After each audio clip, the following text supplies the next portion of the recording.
Ba'zan hayot sizni shunday kutilmagan yo'llarga boshlaydiki, o'zingiz ham hayron qolasiz. Bir oddiy bahor kuni bog'dagi tasodifiy uchrashuv va undan keyin sodir bo'lgan voqealar. Bu shunchaki tanishuv emasdi, bu taqdirning o'yini edi. Sanam. Uning ismi ham, o'zi ham boshqacha edi. O'sha eski uyning devorlari orasida bo'lib o'tgan olovli tun. Uning siri ochilganda men nima his qilganimni bilasizmi? Bu hikoya ehtiros, kutilmagan haqiqat va bir kechalik unutilmas lahzalar haqida. Assalomu alaykum, aziz tomoshabinlar. Bugun sizlar bilan bo'lishmoqchi bo'lgan hikoyam, ehtimol, ko'pchilik uchun tanish tuyular, lekin undagi burilishlar sizni befarq qoldirmaydi. Agar siz ham hayotiy, samimiy va biroz issiq hikoyalarni yaxshi ko'rsangiz, videoga like bosing va kanalimizga obuna bo'ling. Tayyor bo'lsangiz, boshladik. Hamma narsa o'sha kuni 2016 yilning 21 martida boshlandi. Navro'z ayyomi, havo musaffo, atrofda bayramona kayfiyat. Men shahardagi istirohat bog'ida o'zimcha xayol surib aylanib yurardim. Odam ko'p, hamma xursand, juftliklar qo'l ushlashib yurishibdi. Men esa yolg'iz edim. Birdan ko'zim unga tushdi. Sanam. U shunchaki chiroyli emasdi. U boshqacha edi. Qaddi-qomati kelishgan, yuzidagi tabassum quyoshdek porlardi. Uning harakatlarida qandaydir nafosat va o'ziga ishonch bor edi. Ochig'ini aytganda, uni ko'rib ichimda g'alati bir his uyg'ondi. Yuragim tezroq ura boshladi. Xuddi magnitdek meni o'ziga tortardi. Mana shu qiz bilan tanishmasam bo'lmaydi, dedim o'zimga. Lekin qanday? Nima deyman? Borib salom, go'zal qiz desam, oddiy tuyuladi. Hayajondan kaftlarim terlab ketdi. Nihoyat bir fikr keldi. Oddiy, lekin samimiy.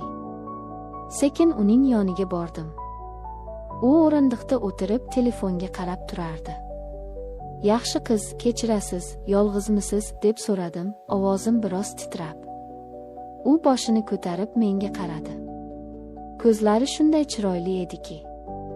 Nimaga so'rayapsiz, dedi u biroz hayron bo'lib, lekin jahl qilmay. Men bor kuchimni yig'ib jilmayishga harakat qildim. To'g'risi, karuselga chiqmoqchi edim, lekin sherigim yo'q. Yolg'iz chiqish zerikarli. Agar qarshi bo'lmasangiz, birga chiqardik. U biroz o'ylanib turdi, keyin labining cheti bilan jilmaydi. Mayli, yuring, dedi. Ichimda bayram bo'lib ketdi. Urra deb baqirgim keldi, lekin o'zimni tutdim. Biz kassa tomon yurdik. Uning yonida yurishning o'zi bir zavq edi. Biz eng baland va tez aylanadigan karuselga chiqdik. Yonma-yon o'tirdik. Xavfsizlik kamarlarini taqdik. Karusel sekin harakatlana boshladi. Men unga qarab qo'yardim. U biroz hayajonlanayotgandek edi. Karusel tezlashdi. Shamol yuzimizga urila boshladi. Bilmayman, qayerdan buncha jur'at paydo bo'ldi, lekin men karuselni boshqaruvchi yigitga ishora qilib, yanada tezroq aylantirishni so'radim. U tushundi shekilli, tezlikni oshirdi. Sanam birdan voy deb yubordi. Uning qo'rquvi va hayajoni aralash ovozi menga yoqimli eshitildi. Karusel eng yuqori nuqtaga yetganda, Sanam muvozanatni yo'qotib, beixtiyor menga yopishib oldi. Uning qo'llari mening bilagimni mahkam siqdi, boshi yelkamga tegdi. Oh, bu lahza! Uning yaqinligi, atirining hidi, qo'rquvdan tezlashgan nafasi. Bu juda yoqimli edi. Men uni himoya qilayotgandek his qildim. Men ham sekin qo'limni uning beliga qo'ydim, go'yoki yiqilib ketmasligi uchun. U qarshilik qilmadi. Biz tushganimizda ikkalamizning ham boshimiz aylanardi, lekin yuzimizda tabassum bor edi. Bu kichik sarguzasht bizni yaqinlashtirgandi. Rahmat, dedi u sochlarini to'g'rilab. Qo'rqinchli, lekin maroqli bo'ldi. Men fursatdan foydalanib telefon raqamini so'radim. U ikkilanmay berdi. Biz xayrlashdik, lekin men allaqachon uni yana ko'rishni rejalashtirayotgandim. Uyga keldim, lekin xayolim faqat Sanamda edi. Kech tushini zo'rg'a kutdim. Yuragim dukillab unga qo'ng'iroq qildim. "Alo", dedi uning mayin ovozi. Biz gaplashib ketdik. Bugungi kun taassurotlari o'zimiz haqimizda. Suhbatimiz juda oson va samimiy kechdi. Men unga bog'lanib qolayotganimni his qilardim. 2 kun o'tdi. Men unga tez-tez qo'ng'iroq qiladigan, sims yozadigan bo'ldim. 3-kuni kechqurun yana telefonda gaplashib turganimizda men o'zimni tutolmadim. "Sanam", dedim, ovozim titrab.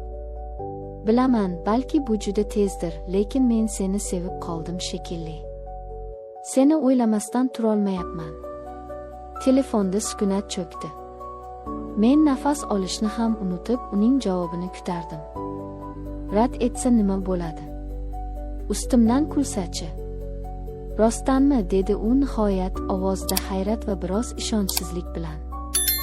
"Rost", dedim qat'iy. Birinchi ko'rganimdanoq. Yana sukunat.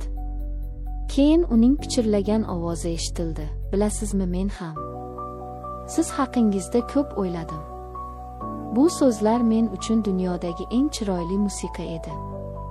Biz bir-birimizga ko'ngil qo'ygandik. Endi uchrashishimiz shart edi." Ertasiga o'sha tanishgan bog'imizda uchrashdik. U keldi. Bugun yanada go'zalroq edi. Oddiy ko'ylakda bo'lsa ham malikadek ko'rinardi. Biz o'rindiqda o'tirdik. Men uning qo'lidan tutdim. Uning kaftlari yumshoq va issiq edi. Biz bir-birimizning ko'zlarimizga tikilib, sukunatda ham ko'p narsalarni gaplashardik. Mening xayollarim esa allaqachon boshqa joylarda edi. Uning lablari shunday jozibali ediki. "Sanam, jonim", dedim unga yaqinlashib. "Senga bir gapim bor." "Qanaqa gap?" so'radi u, ko'zlari katta-katta bo'lib. Men chuqur nafas oldim. "Bitta o'psam maylimi?" U biroz qizarib ketdi, uyalib yerga qaradi. Keyin sekin boshini ko'tarib ko'zlarimga qaradi va jilmaydi. "Faqat bitta", dedi u sho'xlik bilan. Men uning bu ruxsatini kutib o'tirmadim. Uni bag'rimga bosdim va lablaridan o'pdim. Bu mening hayotimdagi eng shirin bo'sa edi. Uning lablari gilosdek shirin va yumshoq edi. Biz biroz shunday o'tirdik. Keyin Sanam birdan o'rnidan turdi. "Yuring, sizga bir joyni ko'rsataman", dedi u sirli ohangda. "Qayerga?" hayron bo'ldim men. "Yuravering, yaqin", dedi u va qo'limdan tortib yetakladi. Biz bog'ning chekkasiga, odamlar kam yuradigan joyga keldik. U yerda eski, qarovsiz qolgan bir bino bor edi. "Bu yer tinch", dedi Sanam binoga ishora qilib. "Hech kim xalaqit bermaydi." Uning maqsadi nima ekanligini tushuna boshladim va yuragim tez urib ketdi. Bu men kutmagan burilish edi. Biz o'sha eski uyga kirdik. Ichkarisi qorong'u, chang bosgan, lekin bu bizni umuman qiziqtirmasdi. Eshik yopilishi bilan Sanam menga o'girildi va meni mahkam quchoqlab o'pa boshladi. Bu safar u faolroq edi. Uning o'pichlarida chanqoqlik, ehtiros bor edi. Men ham javob qaytardim. Uning bo'yinlaridan o'pdim, sochlarini siladim. Ehtiros olovi bizni qamrab oldi. Biz bir-birimizni yechintira boshladik. Kiyimlar yerga tushdi. Oyning xira nuri derazadan tushib, uning go'zal qomatini yoritardi. U haqiqatan ham mukammal edi. Men uning ko'kraklarini erkalay boshladim. U boshini orqaga tashlab zavqdan ingradi. "Jonim, sizni sevaman", deb pichirlardi u. Men uning tanasining har bir nuqtasini o'pib silab chiqdim. Uning titrayotgan tanasi, tezlashgan nafasi mening ehtirosimni yanada oshirardi. Bir payt men to'xtadim. Vijdonim uyg'ongandek bo'ldi. "Sanam, jonim, men seni qiynab qo'ymaymanmi?" dedim xavotir bilan.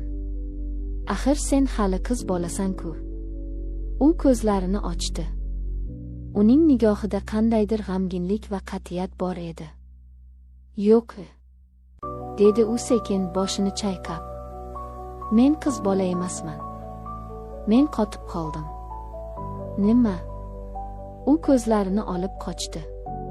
"Tog'amning o'g'li yoshligimda bo'lib o'tgan", dedi u zo'rg'a. Bu haqiqat meni shok holatiga tushirdi. Lekin ayni paytda uning menga bo'lgan ishonchi va ochiqligi meni unga yanada yaqinlashtirdi. Men uni ayblamadim. Aksincha, uni bag'rimga bosib himoya qilgim keldi. "Tushundim", dedim men uni tinchlantirib. "Endi hech narsadan qo'rqma. Men yoningdaman." Biz davom etdik. Bu safar yanada ehtiyotkorlik va mehr bilan. Bizning tanalarimiz birlashdi. Bu shunchaki jismoniy yaqinlik emas, balki ikki yolg'iz qalbning bir-biriga topgan tasallisi edi. Biz vaqtni unutdik. O'sha eski uy, chang bosgan pol, bularning ahamiyati yo'q edi. Faqat biz bor edik. Bizning ehtirosimiz, bizning hislarimiz. Men unga zavq berishga harakat qildim. Uning har bir ingrashi, har bir harakati menga kuch berardi. Biz bir butunga aylandik. Uning tanasi mening harakatlarimga javob berardi. Biz ehtiros cho'qqisiga birga yetdik. O'sha lahzada dunyo to'xtab qolgandek edi. Birozdan so'ng biz bir-birimizning quchog'imizda holsiz, lekin baxtli yotardik. "Rahmat", dedi u pichirlab, boshini ko'ksimga qo'yib. "Meni tushunganingiz uchun." Men uning sochlaridan o'pdim. "Men seni sevaman, Sanam.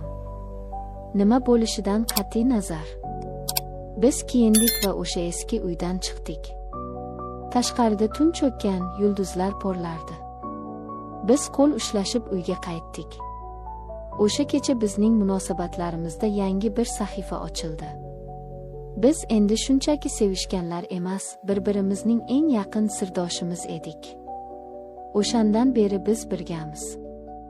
Bizning sevgimiz kundan-kunga kuchayib bormoqda. O'sha bog'dagi tasodifiy uchrashuv va eski uydagi bir kechalik ehtiros bizni bir umrga bog'ladi. Ba'zan hayot bizga kutilmagan sinovlarni beradi, lekin agar yonimizda tushunadigan va sevadigan inson bo'lsa, har qanday qiyinchilikni yengish mumkin. E'tiboringiz uchun rahmat. Agar hikoyam sizga yoqqan bo'lsa, like bosing va o'z fikrlaringizni kommentariyada qoldiring. Keyingi videolarda ko'rishguncha xayr azizlarim.